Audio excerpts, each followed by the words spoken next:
पुणे में बारिश कुछ जल्दी आ गई थी। शहर की गलियों पर धुंध उतर आई थी। मानसून, एक वरदान भी, एक अभिशाप भी।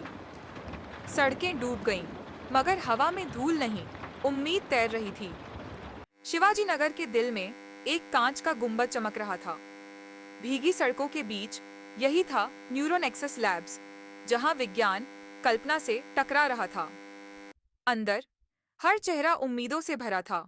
डॉक्टर आन्या देशमुख, 35 साल की, तेज, शांत, मंच पर खड़ी थीं। उनके हाथ कांप रहे थे, पर उनकी आंखों में ज्वाला थी। आज कोई पेपर नहीं पेश हो रहा था। आज इतिहास लिखा जा रहा था। उनके साथ था रवि वर्मा, आईआईटी बॉम्बे का ड्रॉप आउट, एक कोडर, एक कवि और एक अराजक प्रतिभा। जहां नियम खत्म होते हैं, वहां रवि की सोच शुरू होती है। आन्या ने एक छोटा, चमकदार उपकरण उठाया।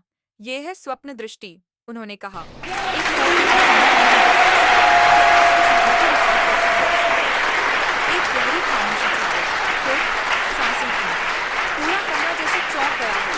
कैमरों की क्लिक, कुर्सियों की सरसराहट, आंखों की चमक। रवि मुस्कुराया। सपने भी जीवन की तरह बेतरतीब होते हैं, लेकिन फिर भी हम उन्हें समझते हैं, है ना? फिर स्क्रीन पर एक सपना उभर आया। एक कुत्ता बोल रहा था, पिता की आवाज में। बादल इंसानों में बदल रहे थे। दर्शक देख नहीं रहे थे, वो महसूस कर रहे थे। लेकिन हर कोई प्रभावित नहीं था। मुंबई मिरर का पत्रकार कबीर शर्मा, सवालों से लैस। सपनों का क्लाउड पर अपलोड, ये प्राइवेसी का अंत नहीं तो और क्या है? अन्या का चेहरा पल भर के लिए कठोर हो गया। डेटा लोकली स्टोर होता है, क्लाउड सिर्फ ऑप्शन है। पर कबीर जानता था, तकनीक जितनी ताकतवर हो, उतनी ही खतरनाक भी। डेमो खत्म होते ही हॉल तालियों से गूंज उठा। निवेशक आगे बढ़े, पत्रकारों ने सुर्खियां बना ली। भारत का जवाब न्यूरालिंक को। सपने अब एचडी में।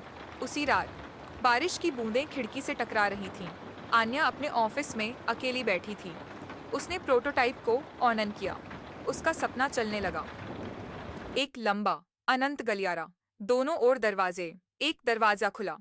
सामने अर्जुन था, उसका छोटा भाई, 5 साल पहले जा चुका, पर अब बड़ा और उदास दिख रहा था। उसने बस एक शब्द कहा, रुको।